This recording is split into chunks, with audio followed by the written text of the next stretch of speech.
This week on Oregon News, a man was arrested in connection to the alleged damage to the Eugene Federal Building. Plus, a look into traditions starting to gain more and more traction at Hayward Field, and the Oregon primaries are right around the corner. All this and more right here on Oregon News. Good morning and welcome back to Oregon News. I'm Emily Prano. And I'm AJ Lee. A new fence now surrounds Eugene's downtown Federal Building, and this week federal charges were filed against a Eugene man connected to the alleged damage to the property.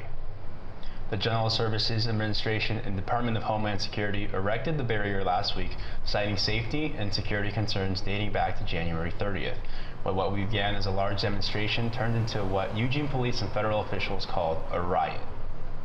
Now 18-year-old Soren Emery Paulsen appeared in federal court Tuesday charged with deprivation of federal property. Prosecutors say he repeatedly kicked a lobby window until it shattered, while federal employees were trapped inside.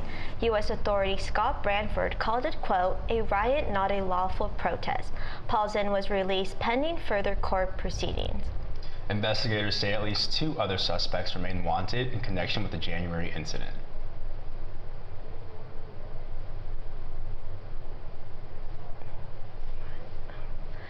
The University of Oregon has updated its campus-wide alert system to notify students about nearby involving U.S. Immigration and Customs Enforcement in alignment with Oregon House Bill 4079. If enforcement activity is verified, the UO alert systems will notify students by university email and text messages for UO opt-in users. Alerts will include the date, time, and general location of confirmed activity. Community members, including faculty, staff, and students, are encouraged to sign up for UO alerts. Text messages through DuckWeb or by texting UO-EGG, UO-PDX, or UOO-IMB to 333-111, depending on campus location. A recent fatal collision between the driver and the cyclist has led to a conversation surrounding the safety of pedestrians in and around Eugene.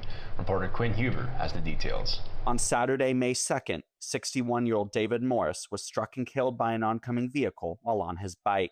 The accident took place here, near the intersection of River Road and Rosetta Street, where a small vigil has been set up in his memory. Traffic was closed to the area for 6 hours after the accident occurred, while first responders were at the scene. The driver involved has not yet been publicly identified. In the wake of the accident, Rob Zako from Better Eugene Springfield Transportation says changes need to be made to create safer roads. Protecting lives should just be sort of a basic minimum. We have a society where you don't just go out for a bike ride and you die. We actually want to have a community that's welcoming, where people can walk, bike, roll, ride the bus, drive, whatever they want to do, practically, safely, comfortably. A press conference has been scheduled for Wednesday, May 20th at Rosetta Park to further discuss the accident and possible solutions moving forward. I also reached out to the city for comment but did not hear back. Reporting in Eugene, I'm Quinn Huber, Oregon News. The Oregon primary elections are Tuesday, May 19th. The elections featured primary candidates from both statewide and local offices. Ballots were first mailed out to registered voters on April 29th. Locally, David Lovell and Sean Van Gordon are in the running to become Lane County Commissioner. Statewide, but both Democrats and Republican voters are going to be choosing their candidates for the Gutenberg National race this November. Additionally, both the Democrat and Republicans' primaries for Oregon's 4th Congressional District, which represents the entirety of Lane County, will be taking place. Finally, several ballot measures, including the Watershed Bill of Rights, will be voted on as well. For more information on voting locations and ballot drop-off boxes, visit the Oregon Secretary of State's upcoming elections website. A courtroom dispute over emergency room staffing in Eugene has taken a new turn. Peace Health and Eugene Emergency Physicians agreed to extend their partnership through a new contract covering services at Peace Health's Riverbend and Cottage Grove hospitals. According to Peace Health spokesperson Joe Waltzy, the agreement would keep the physician group in place for another 2 to 3 years. The deal was announced while a lawsuit was underway over Peace Health's previous proposal to transfer emergency department staffing to Apollo MD and the newly created Lane Emergency Physicians. The legal dispute was centered on allegations that the staffing change may have violated Oregon's corporate practice of medicine law. In a statement, Governor Tina Kotek said, "This is an important and necessary step to rebuilding trust. I commend CEO Sarah Ness for reassessing the situation, listening to the community, and exhibiting courageous leadership." Full details on the contract have not been released. Voters in Eugene will decide this month whether to approve a property tax increase to help fund the city public libraries. Ballot measures number 30-381 would replace the current library levy. The new levy would increase current tax rate from 15 cents to 19 cents per $1,000 of property value. The 5-year levy would generate at least $4 million per year. That money would buy more library books and support services like book drop-off locations, story time to go programs, and children's librarians. Eugene currently has 3 open library branches throughout the city. Dana Fleming, the executive director at Eugene Public Library Foundation, says if the levy does not pass, these branches could face major cuts. Some days the library would have to close. It might force the closure of a branch. They will definitely lose some staff. Will be no money left for books, programming, or materials other than what the foundation and the friends raise. I always hate to sound like the sky's falling, but it would be dire if we did not get this. The Oregon primary election day is on May 19th. If approved, the levy would take effect on July 1st. A major cyber attack disrupted classwork for students at the University of Oregon and thousands of schools nationwide using Canvas, the learning management system, back after spending nearly 2 days offline. The hacking group Shiny Hunters claimed responsibility for the breach, saying nearly 9,000 schools worldwide were impacted. Canvas is used for daily coursework, assignments, grades, and communication between students and professors. During the outage, the University of Oregon emailed students Thursday, warning them not to use Canvas or click on any links or password reset prompts while the system was down. The outage affected schools across the country, including the University of Oregon, Oregon State University, Bushnell University, and Lane Community College.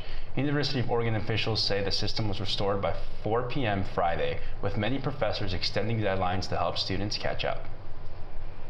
The Austin Canoe Canal footbridge has closed again for a final 3 weeks of repairs. According to the City of Eugene, the bridge is expected to be fully reopened by May 24th.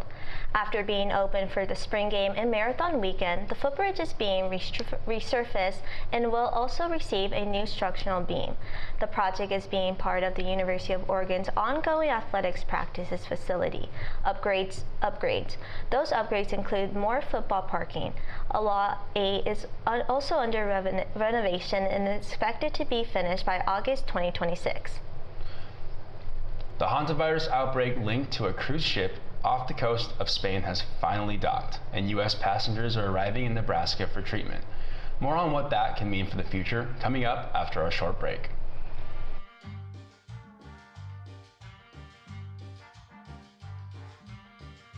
Adding your own flavor to fashion comes with age. Okay, Dad, look at you. Yeah, welcome. Hi. Forgetting how to add doesn't. Finding it difficult to work with numbers may be a sign of Alzheimer's. Dad, are you okay? An early diagnosis can help improve the quality of life for your loved one. Learn the warning signs of Alzheimer's. Some things come with age, some others don't. How do you know when you've made the right decision? It's the feeling you get in your gut. The one that tells you what's right or wrong. It's the one that says, sure, I can have a drink. Or the feeling that says, okay, I've been drinking. Now what? It's the voice inside you that says, I'm buzzed. Better leave the car when it's time to go. Plan ahead. Catch a sober ride. Buzz driving is drunk driving.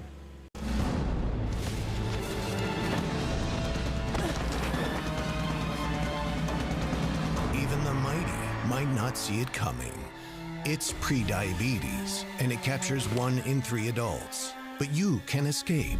Take the 1-minute prediabetes risk test to know where you stand and prevent or delay type 2 diabetes. Be your own hero on smartphones everywhere at doihaveprediabetes.org.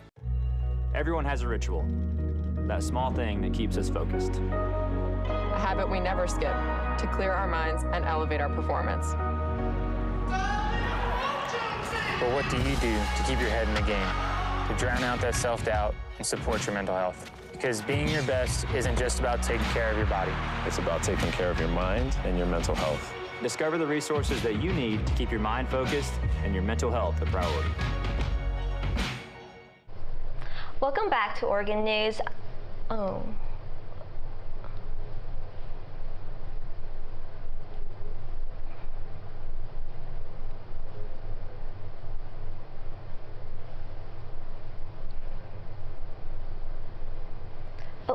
back to Oregon News. A rare hantavirus outbreak aboard the cruise ship AMV hantavirus has been leaked to the five confirmed cases and 3 deaths, as passengers from around the world are being affected and monitoring by health officials.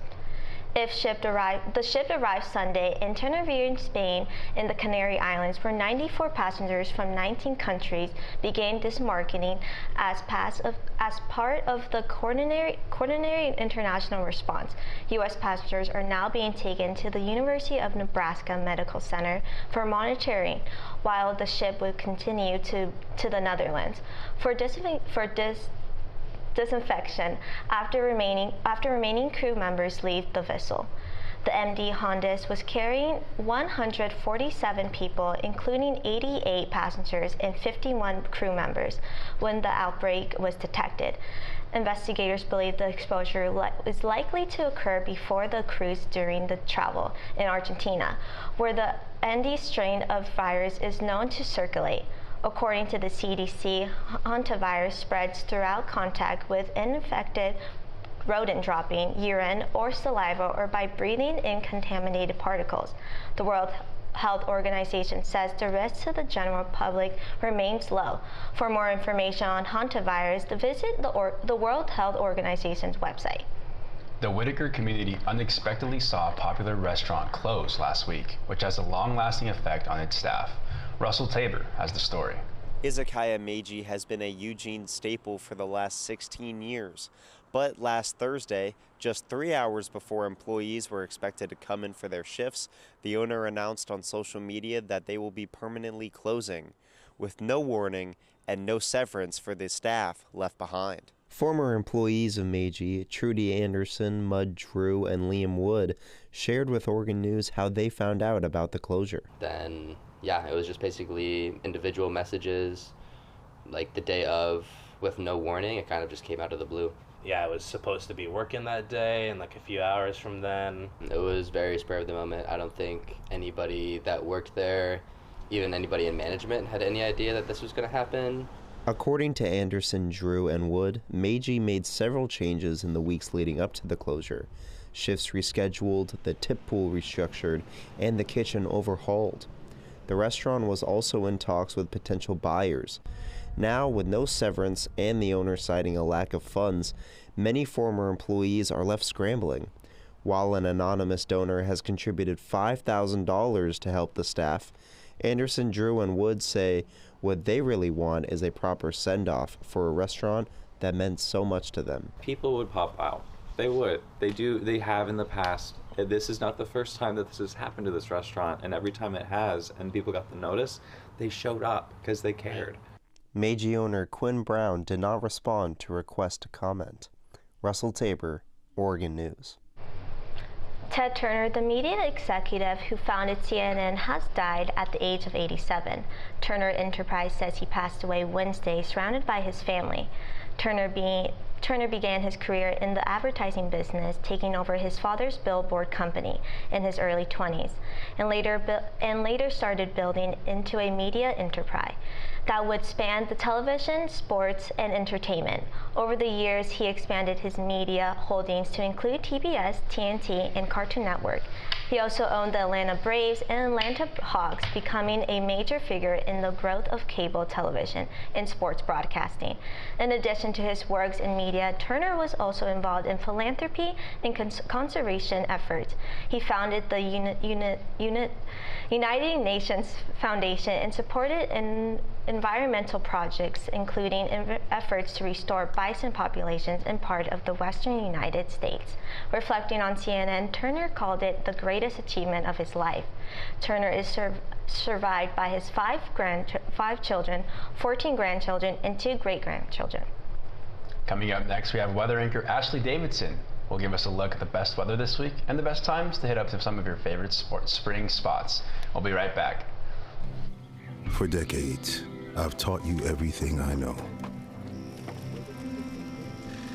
How to safely build a fire,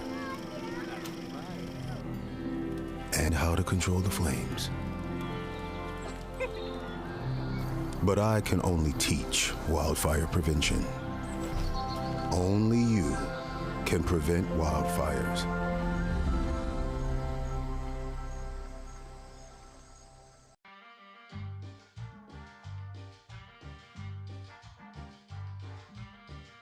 Adding your own flavor to fashion comes with age.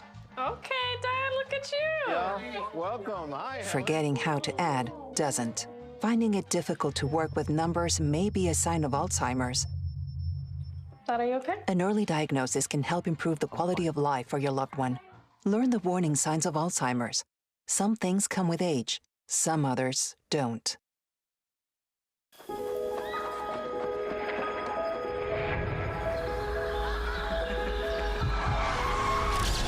Dímelo, mi gente, it's Friday night y estamos activos. Head out early. Drinks flowing till 11 p.m. It's gotta be lit. No sé qué pasó. I didn't even drink that much.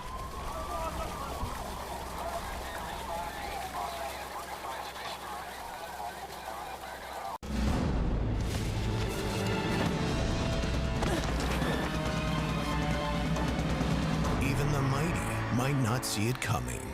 It's prediabetes, and it captures 1 in 3 adults. But you can escape. Take the 1-minute prediabetes risk test to know where you stand and prevent or delay type 2 diabetes.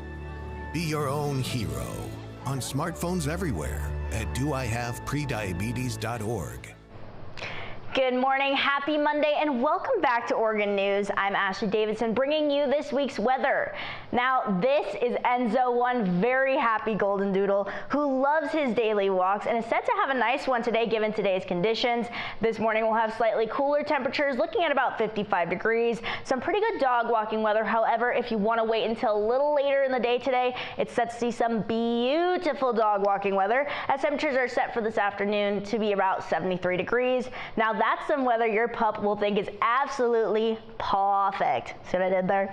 Moving on to the headlines for the weather today, we'll be taking a look at some of the rising temperatures this week, as well as some potential sprinkles in your forecast, plus a look at the best times to hit the lake, as well as campus for some grad photos. And I did mention some rising temperatures. Let's take a look at some of the highs for this week. A little cooler on the coast, looking at 65 in Coos Bay, and as we move a little more inland, we're seeing 76 in Corvallis, 77 in Eugene and Roseburg, and then Ben will be seeing a high of 84 degrees, but not to worry. Ben will also see some cooler temperatures this week as we move into this week's lows. Ben will actually be seeing both the highest and lowest temperatures of the week, projecting a low of 29 degrees, Corvallis hitting a low of 40, Eugene 39, and both Roseburg and Coos Bay seeing lows of 41 degrees this week.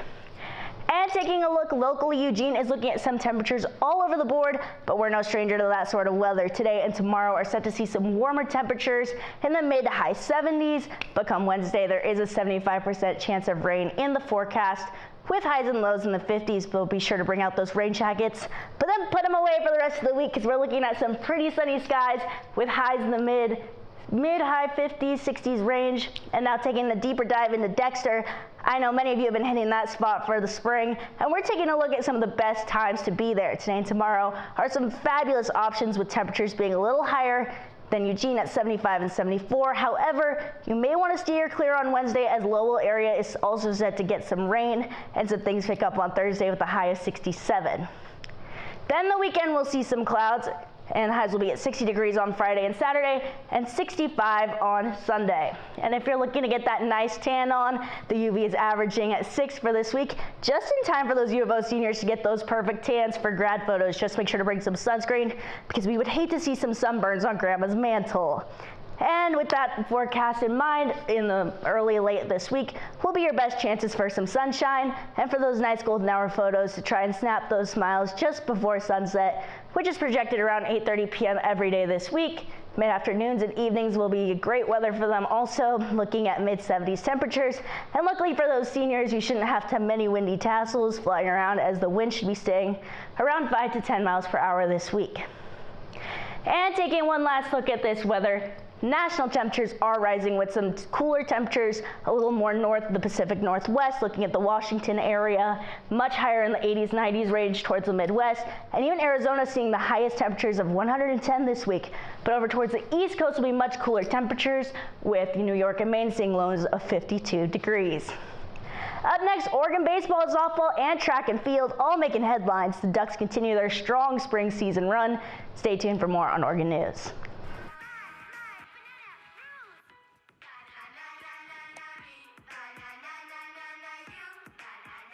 Losing the fear of looking foolish comes with age. Who did you steal him from? Losing your way in your own home doesn't. Confusion with time and place may be a sign of Alzheimer's. Mom, are you okay? Yeah, I'm fine. Early detection gives you and your loved one time to plan for the future. Learn the warning signs of Alzheimer's. Hear that? That's the sound of your life. Perfectly imperfect. But every time you drive after drinking, the music gets drowned out. Your life sounds pretty great. Don't let a buzz ruin it. Buzzed driving is drunk driving. Don't drive buzzed. Everyone has a ritual. That small thing that keeps us focused. A habit we never skip to clear our minds and elevate our performance. But what do you do to keep your head in the game, to drown out that self-doubt and support your mental health? Because being your best isn't just about taking care of your body. It's about taking care of your mind and your mental health. Discover the resources that you need to keep your mind focused and your mental health a priority. For decades, I've taught you everything I know. How to safely build a fire, and how to control the flames. But I can only teach wildfire prevention. Only you can prevent wildfires.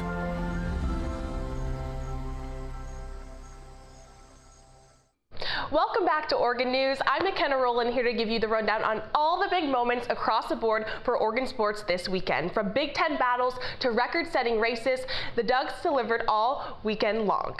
With the party starting on Friday when Oregon baseball kicked off a wild series against #1 UCLA. Friday night set the tone early as the Bruins rolled past the Ducks in the series opener. UCLA scored early and often in an 11-1 run rule win, building a 6-0 lead before Oregon finally broke through in the fourth.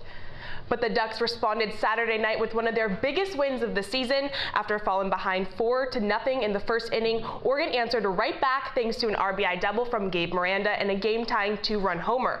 With 2 outs and the bases loaded, Jack Brooks ripped a 3-run double into the left center gap to give the Ducks a 9-6 advantage and help Oregon hand UCLA its first Big Ten loss of the season and snap the Bruins' 27-game conference win streak.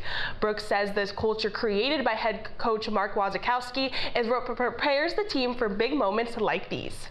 He's the best coach I've ever had. I mean, I learned it from him. He knows everything about baseball, and he holds you to a standard every single day that you go to practice or to a game. It's you're playing to your full potential every single day, and it makes you a better person and a better player. So it's amazing, actually.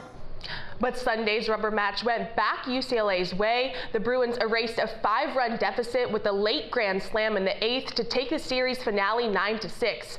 The Ducks now return home for their final regular season Big Ten series against number 18 USC at PK Park.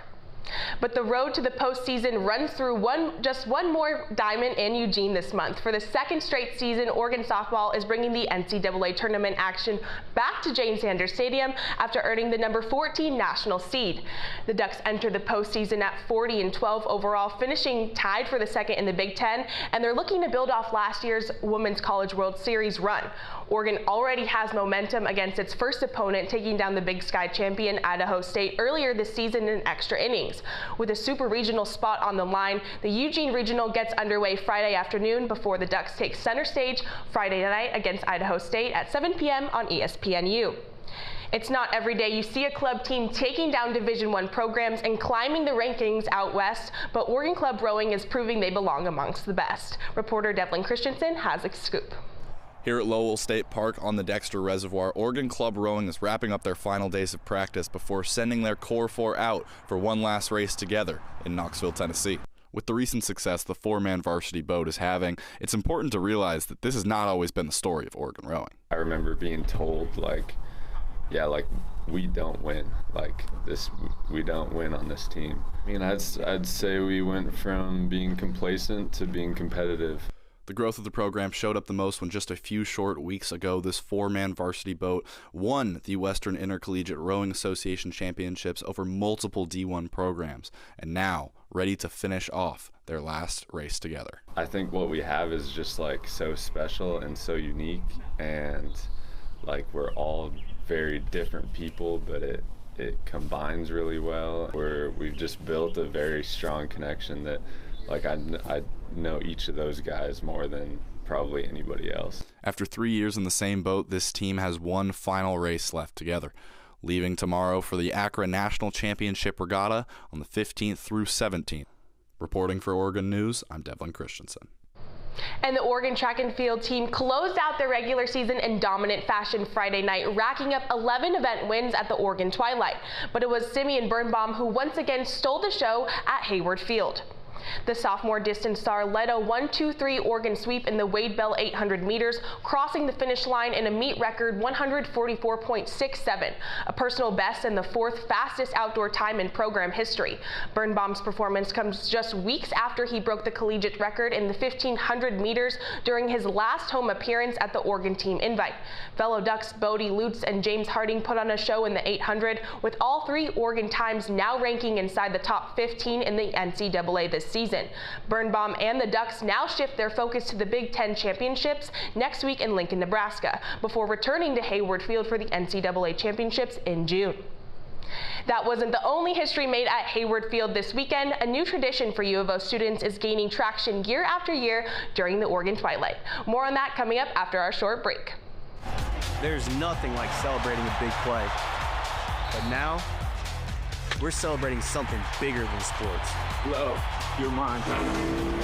Love? Your mind. You're training your mind as much as you're training your body. For me, just stay grounded. Be with the people who make my mental health better and not worse. So when you see us hit this, it's a reminder to love your mind.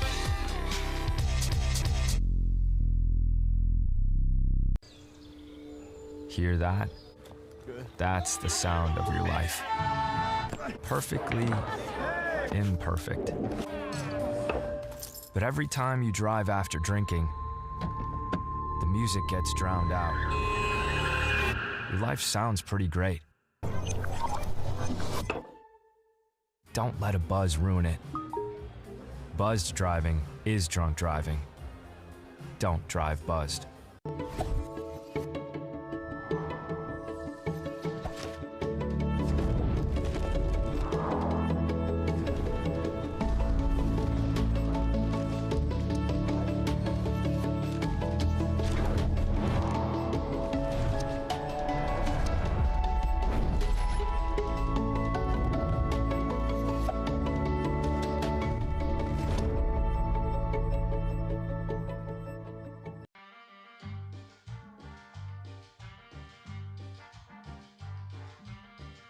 Adding your own flavor to fashion comes with age. Okay, Dad, look at you. Yeah, welcome. Hi. Forgetting how to add doesn't. Finding it difficult to work with numbers may be a sign of Alzheimer's. Dad, are you okay? An early diagnosis can help improve the quality of life for your loved one. Learn the warning signs of Alzheimer's. Some things come with age, some others don't. The Twilight Relays at Hayward Field always bring a good crowd this time of year.